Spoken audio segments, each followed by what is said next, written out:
बैसाख मास कथा अध्याय 3। जय श्री कृष्णा। राधे राधे। आप सभी का दिन शुभ और मंगलमय हो। इसी मंगल कामना के साथ आज की वीडियो की शुरुआत करती हूँ। भगवान श्री कृष्ण जी की कृपा से आप सभी के मनोरथ पूर्ण हो। आज का बैसाख मास महात्म्य सुनने से पहले एक बार अब फिर सुनेंगे भगवान के एक भक्त की सच्ची कथा। कई बार ऐसा होता है कि जो लोग भगवान की सुबह और शाम सेवा करते हैं, मंदिर में पूजा पाठ और साफ सफाई का काम करते हैं, मंदिर से जुड़े या भगवान से जुड़े सारे काम करते हैं, तो वे अपने आप को ही भगवान का सबसे बड़ा और सच्चा भक्त समझने लगते हैं।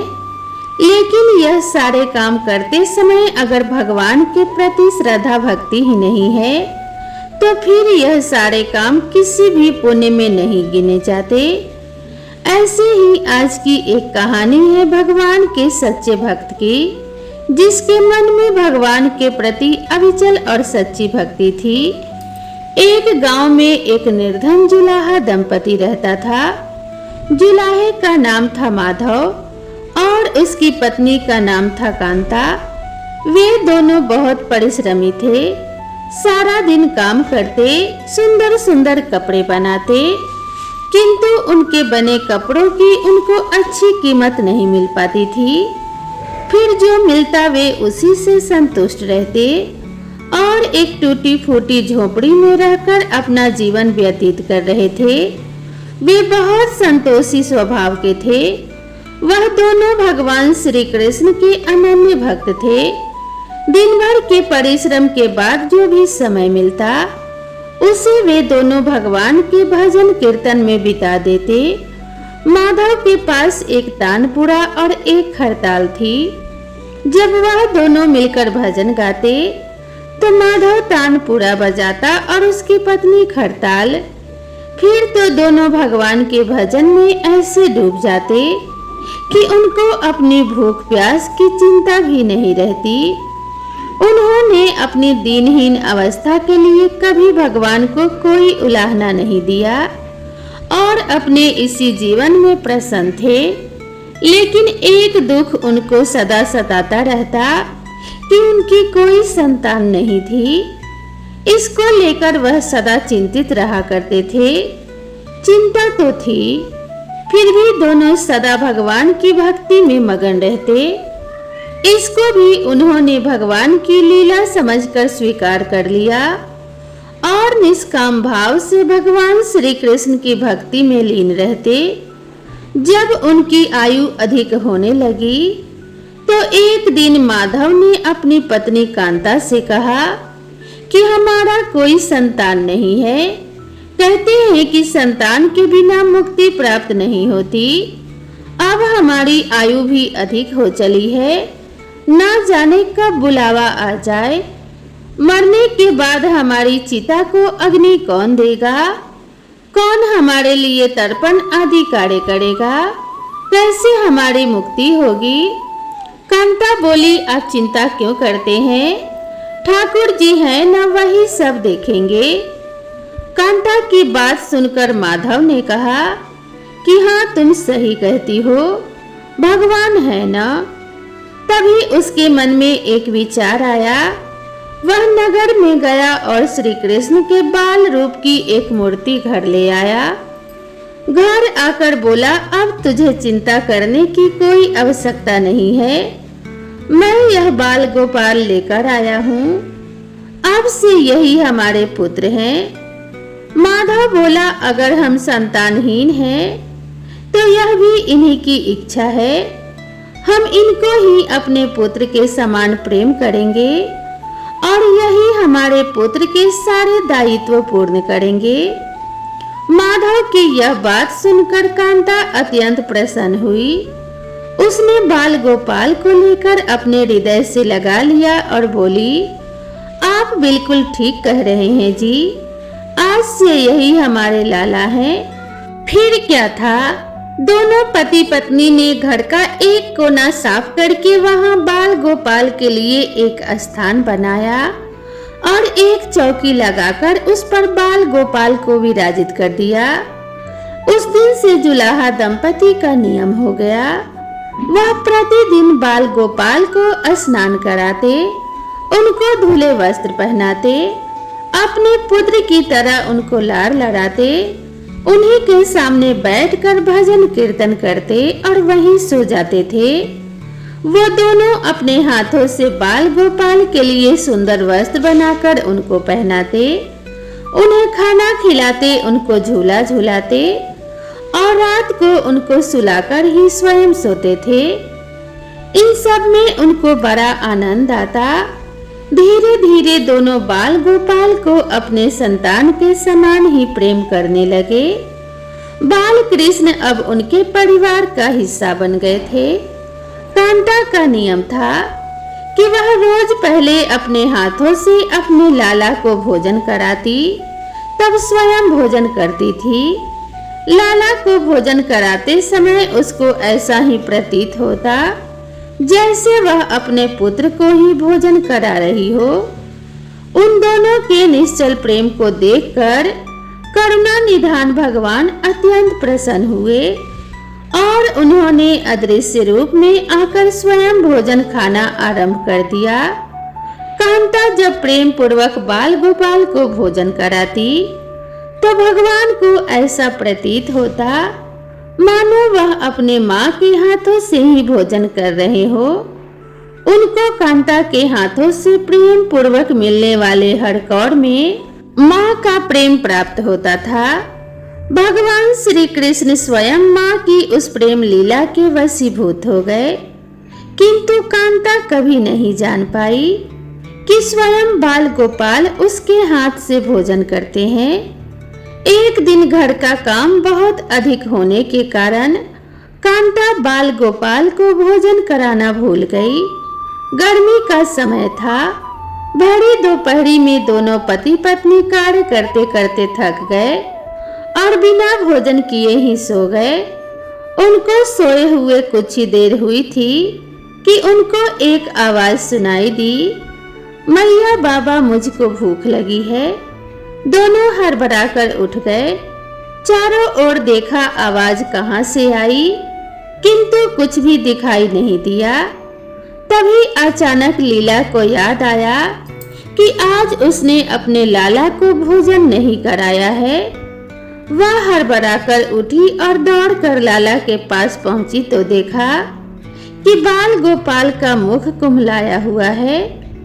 इतना देखते ही दोनों पति पत्नी वहीं उनके चरणों में गिर पड़े। दोनों की आंखों से आंसुओं की धार बह निकली। लीला तुरंत भोजन लेकर आई और ना जाने कैसा प्रेम उमड़ा कि उसने लाला को उठाकर अपनी गोद में बैठा लिया और भोजन कराने लगी। दोनों पति पत्नी रोते जा रहे थे और लाला को भोजन कराते जा रहे थे। साथ ही बार बार उनसे अपने द्वारा हुए अपराध के लिए क्षमा मांगते जा रहे थे। ऐसा प्रगाढ़ प्रेम देखकर भगवान अत्यंत द्रवित हुए और अंतर्यामी भगवान श्री हरि साक्षात रूप में प्रकट हो गए। भगवान ने अपने हाथों से अपने रोते हुए माता पिता की आंखों से आंसू पोंछे और बोले कि प्रिय भक्त, मैं तुम्हारी भक्ति और प्रेम से अत्यंत प्रसन्न हूँ। तुम जो चाहो सो वर मांग लो, मैं तुम्हारी प्रत्येक इच्छा को पूर्ण करूँगा। इतना सुनते ही दोनों भगवान के चरणों में गिर पड़े और बोले कि हे दया निधान, आप हमसे प्रसन्न हैं और स्वयं हमारे सम्मुख उपस्थित हैं। इसी से हमारा जीवन धन्य हो गया। इससे अधिक हमें और क्या चाहिए? इससे अधिक किसी भी वस्तु का भला क्या महत्व हो सकता है?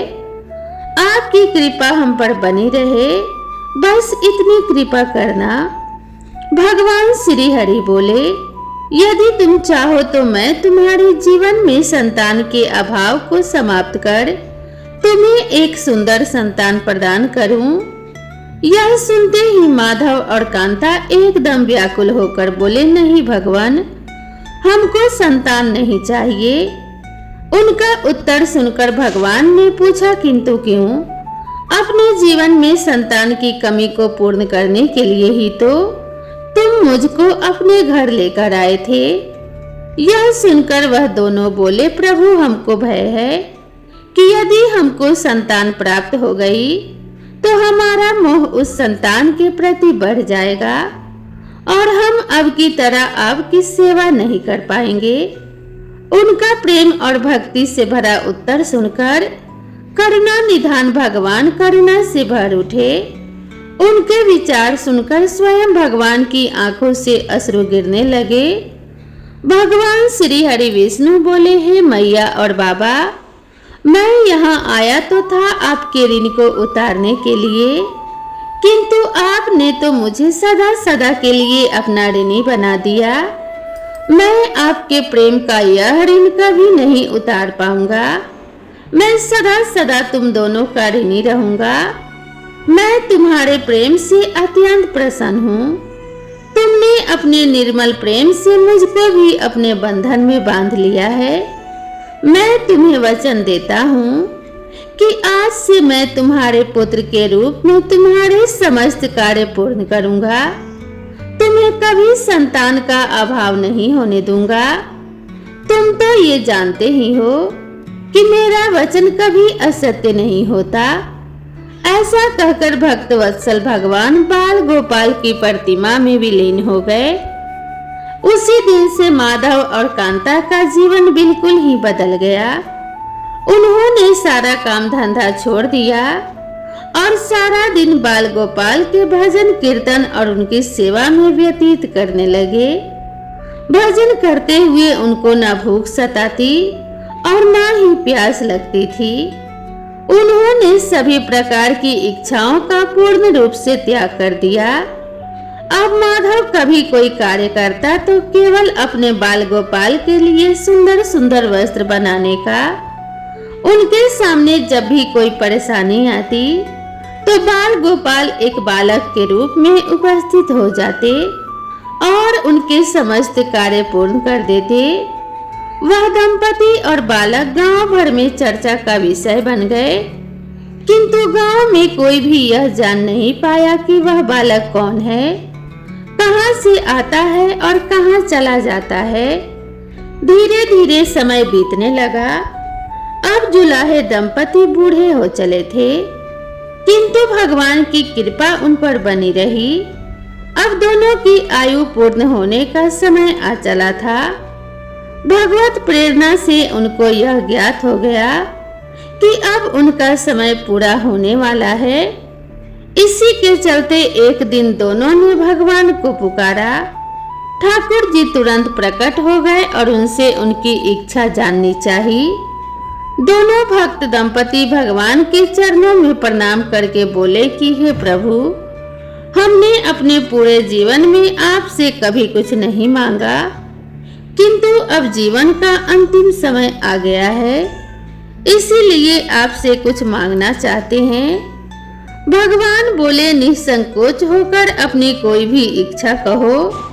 मैं वचन देता हूँ कि तुम्हारी प्रत्येक इच्छा को पूर्ण करूँगा।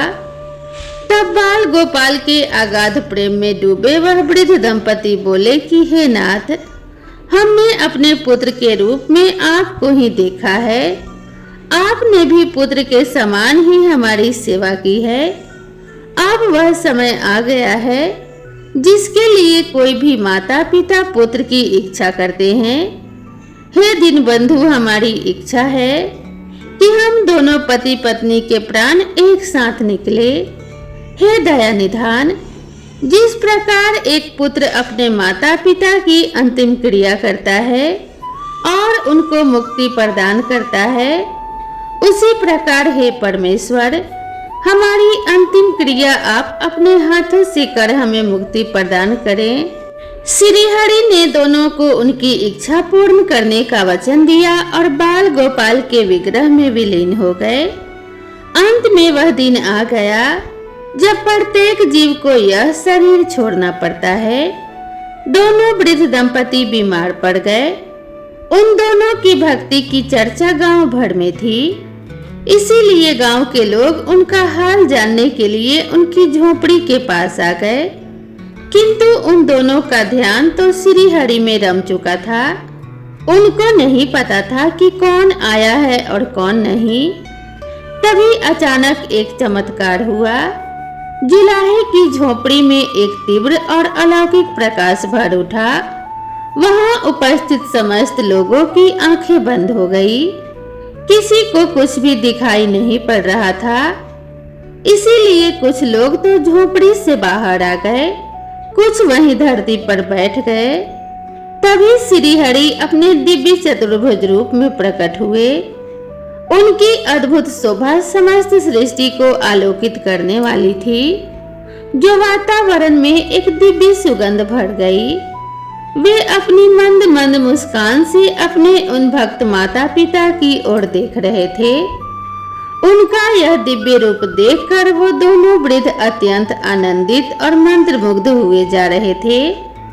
अपने दिव्य दर्शनों से दोनों को तृप्त करने के बाद करुणामय लीलाधारी समस्त सृष्टि के पालन करता श्री हरि वहीं उन दोनों के निकट धरती पर ही उनके सिरहाने बैठ गए।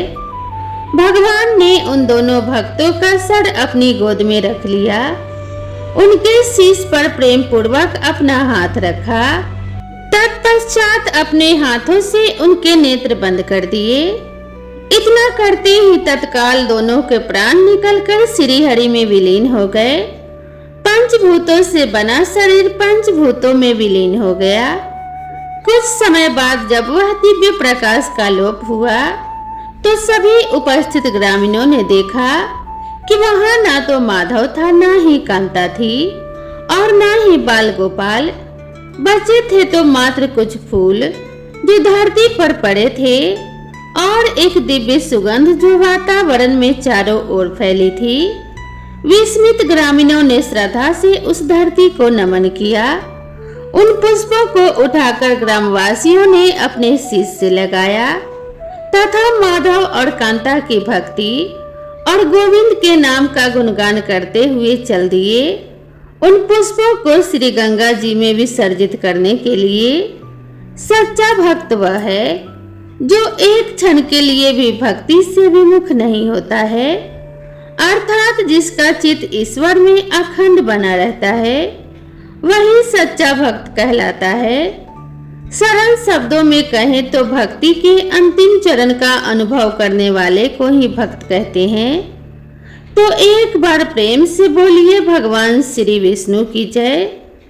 अब आप सभी सुनिए वैशाख मास महात्म्य में आज की कथा। आज की कथा में वर्णन किया गया है महर्षि वशिष्ठ जी के उपदेश से राजा कीर्तिमान का अपने राज्य में वैशाख मास के धर्म का पालन कराना और यमराज का ब्रह्मा जी से राजा के लिए शिकायत करने का। मिथिलापति ने पूछा कि हे ब्राह्मण, जब वैशाख मास के धर्म अतिशय सुलभ पुण्य राशि प्रदान करने वाले भगवान विष्णु के लिए प्रीति का चारों पुरुषार्थ की तत्काल सिद्धि करने वाले सनातन और वेदोक्त हैं, तब संसार में उनकी प्रसिद्धि कैसे नहीं हुई। श्रुत देव जी ने कहा कि राजन, इस पृथ्वी पर लौकिक कामना रखने वाले ही मनुष्य अधिक हैं। उनमें से कुछ राजस और कुछ तामस हैं। वे लोग इस संसार के भोगों और पुत्र पौत्र आदि सुख संपदाओं की ही इच्छा रखते हैं। कहीं कहीं किसी प्रकार कभी बड़ी कठिनाई से कोई ऐसा मनुष्य मिलता है जो स्वर्ग के लिए प्रयास करता है और इसीलिए वह यज्ञ आदि पुण्य कर्मों का अनुष्ठान बड़े प्रयत्न पूर्वक करता है, परंतु मोक्ष की उपासना प्रायः कोई नहीं करता। तुच्छ आशाएं लेकर बहुत से कर्मों का आयोजन करने वाले लोग प्रायः काम्य कर्मों के ही उपासक हैं। यही कारण है कि संसार में राजस और तामस धर्म अधिक विख्यात हो गए, किंतु सात्विक धर्मों की प्रसिद्धि नहीं हुई। यह सात्विक धर्म भगवान विष्णु को प्रसन्न करने वाले हैं तथा निष्काम भाव से किए जाते हैं और इस लोक तथा परलोक में सुख प्रदान करते हैं। देव माया से मोहित होने के कारण मूढ़ मनुष्य इन धर्मों को जानते ही नहीं है। पूर्व काल की बात है, काशीपुरी में कीर्तिमान नाम से विख्यात एक चक्रवर्ती राजा थे। वे इवाक वंश के भूषण और महाराज नरक के पुत्र थे। संसार में उनका बड़ा यश था। वे अपनी इंद्रियों और क्रोध पर विजय प्राप्त कर चुके थे। ब्राह्मणों के प्रति उनके मन में बड़ी भक्ति और श्रद्धा थी। राजाओं में उनका स्थान बहुत ऊंचा था। एक दिन वे मृगया में आसक्त होकर महर्षि वशिष्ठ जी के आश्रम पर आए। वैशाख मास की चिलचिलाती हुई धूप में यात्रा करते हुए राजा ने मार्ग में देखा कि महात्मा वशिष्ठ जी के शिष्य जगह जगह अनेक प्रकार के कार्यों में विशेष तत्परता के साथ संलग्न थे। वे कहीं पर प्याऊ बनवाते थे तो कहीं पर छाया मंडप बनवाते थे। किनारे पर झरनों के जल को रोककर स्वच्छ बावली बनाते थे। कहीं वृक्षों के नीचे बैठे हुए लोगों को वे पंखा डुलाते थे। कहीं ऊख देते तो कहीं सुगंधित पदार्थ भेंट करते और कहीं फल देते थे। दोपहरी में लोगों को छाता देते और संध्या के समय शरबत। कोई शिष्य घनी छाया वाले वन में झाड़ बुहार कर साफ किए हुए आश्रम के प्रांगण में हित काक बालुका बिछाते थे और कुछ लोग वृक्षों की शाखा में झूले भी लटकाते थे। उन्हें देखकर राजा ने पूछा कि आप लोग कौन हैं? तब उन्होंने उत्तर दिया कि महाराज, हम लोग महर्षि वशिष्ठ जी के शिष्य हैं। राजा ने पूछा कि यह सब क्या हो रहा है? तभी शिष्य बोले कि यह वैशाख मास में कर्तव्य रूप में बताए गए धर्म है, जो धर्म अर्थ काम मोक्ष चारों पुरुषार्थ के साधक हैं। हम लोग गुरुदेव वशिष्ठ जी की आज्ञा से इन धर्मों का पालन किया करते हैं। राजा ने फिर पूछा कि इनके अनुष्ठान से मनुष्य को कौन सा फल मिलता है और किस देवता की प्रसन्नता होती है? तब उन्होंने उत्तर दिया कि हमें इस समय यह बताने की आवश्यकता नहीं है। आप हमारे गुरु जी से ही पूछ लीजिए। वे महायशस्वी महर्षि इन धर्मों को यथार्थ रूप से जानते हैं। शिष्यों से ऐसा उत्तर पाकर राजा शीघ्र ही महर्षि वशिष्ठ जी के पवित्र आश्रम पर गए, जो विद्या और योग शक्ति से संपन्न था। वहां जाकर राजा को आते देख महर्षि वशिष्ठ मन ही मन बड़े प्रसन्न हुए और उन्होंने सेवकों सहित महात्मा राजा का विधि पूर्वक आतिथ्य सत्कार किया। जब वे आराम से बैठ गए तब राजा ने प्रसन्नता पूर्वक गुरु वशिष्ठ से कहा कि भगवान, मैंने मार्ग में आपके शिष्यों द्वारा परम आश्चर्यमय शुभ कर्मों को होते देखा है, किंतु उनके संबंध में जब मैंने उनसे प्रश्न किया तब उन्होंने कोई भी दूसरी बात न बताकर सीधे आपके पास जाने की आज्ञा दे दी। उनकी आज्ञा के अनुसार ही मैं इस समय आपके पास आया हूँ। मेरे मन में उन धर्मों को सुनने की बड़ी इच्छा है, हे मुनिवर, इसीलिए आप मुझसे उनका वर्णन कीजिए। तब महायशस्वी वशिष्ठ जी ने प्रसन्नता पूर्वक कहा कि राजन, तुम्हारी बुद्धि को उत्तम शिक्षा मिली है, इसीलिए उसने यह उत्तम निश्चय किया है।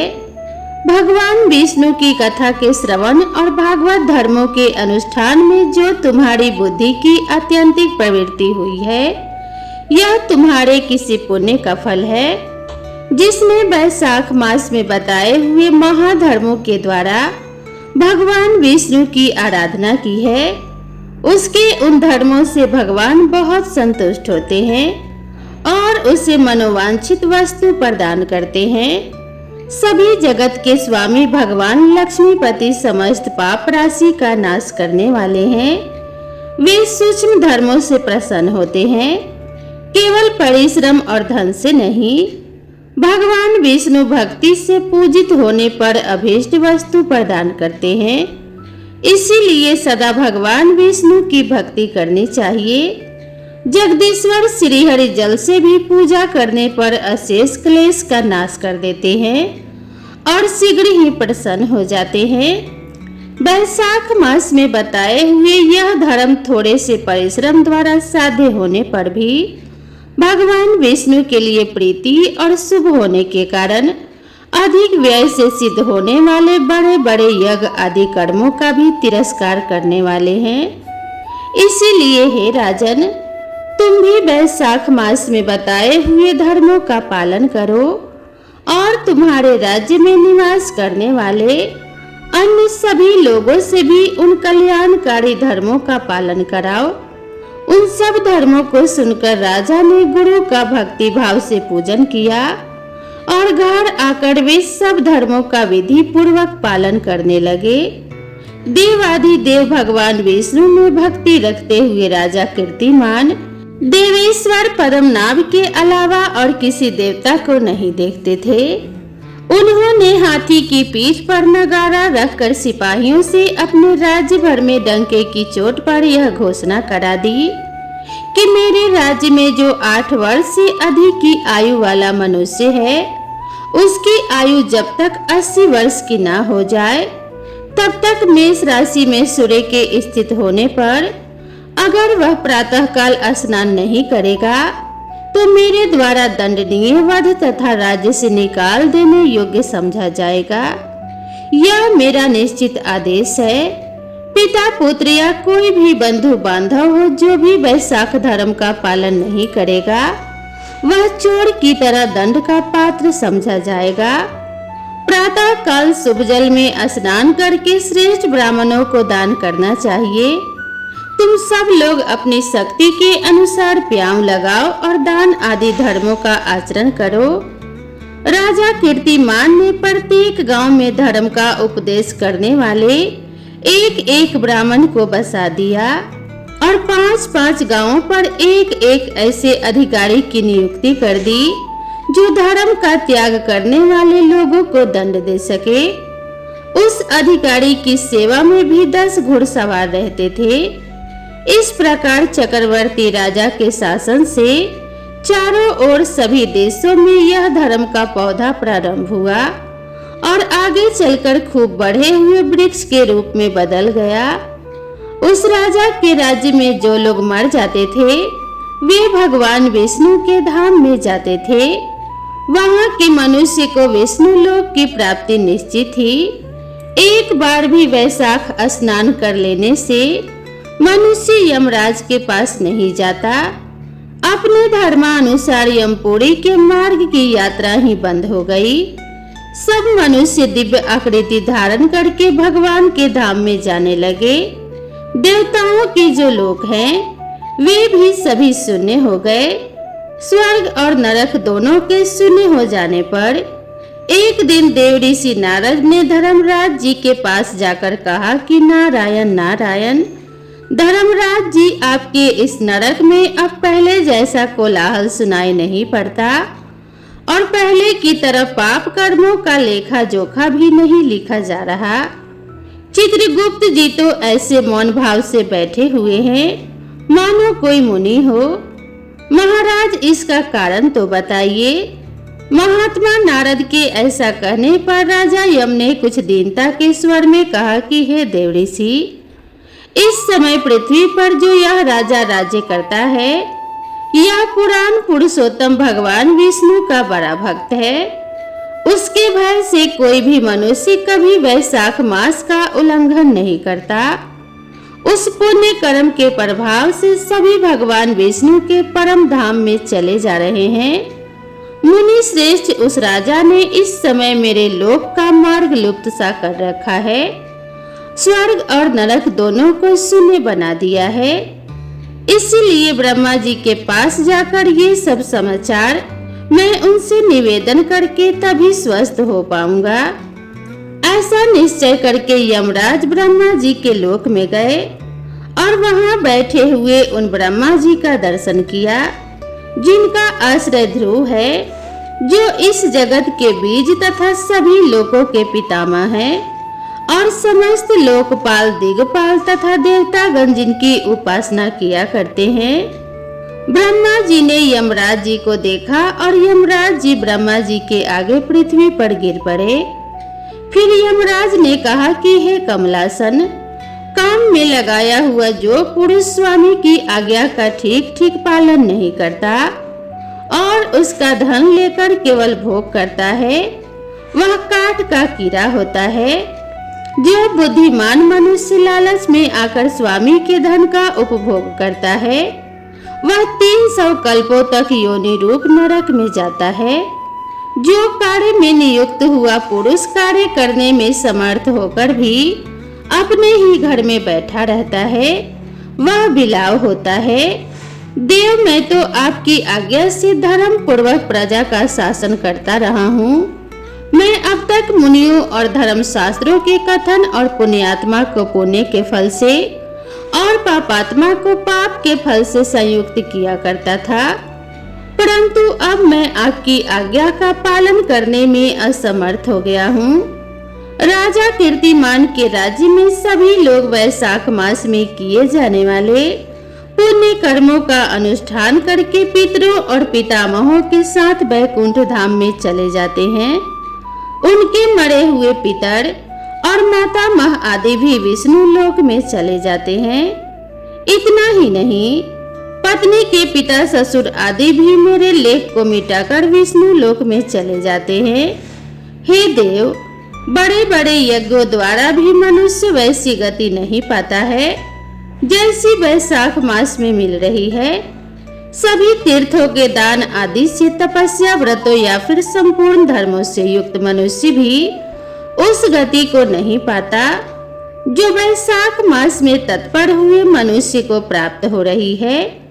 वैशाख में प्रातः काल स्नान करने, देव पूजन, वैशाख मास महात्म्य की कथा का श्रवण तथा भगवान विष्णु को प्रिय लगने वाले तदनुकूल धर्मों का पालन करने वाला मनुष्य एकमात्र विष्णु लोक का स्वामी होता है। जगतपति भगवान विष्णु के लोक की तो मेरी समझ में कोई सीमा ही नहीं है, क्योंकि सब ओर से कोटि कोटि प्राणियों का समुदाय वहां पहुंच रहा है, फिर भी वह भरता ही नहीं। इस संसार में पवित्र और अपवित्र सभी लोग राजा की आज्ञा से वैशाख मास के धर्म का पालन करके विष्णु लोक को जा रहे हैं।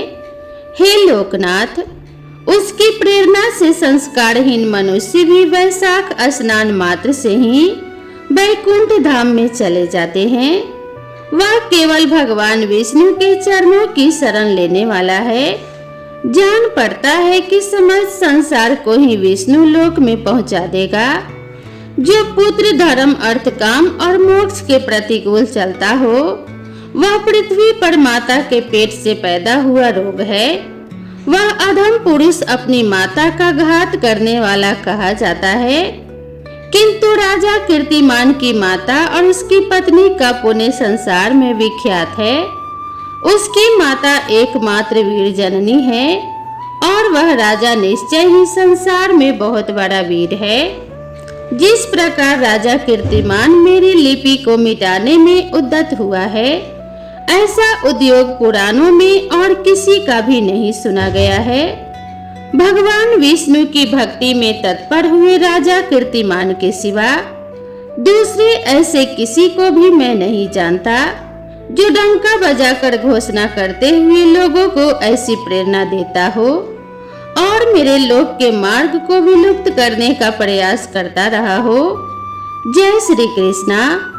इसके आगे का वृतांत आप अगले अध्याय में सुनेंगे, जिसमें श्री ब्रह्मा जी का यमराज जी को समझाना और फिर भगवान विष्णु का उन्हें वैशाख मास में भाग दिलाने का वर्णन है।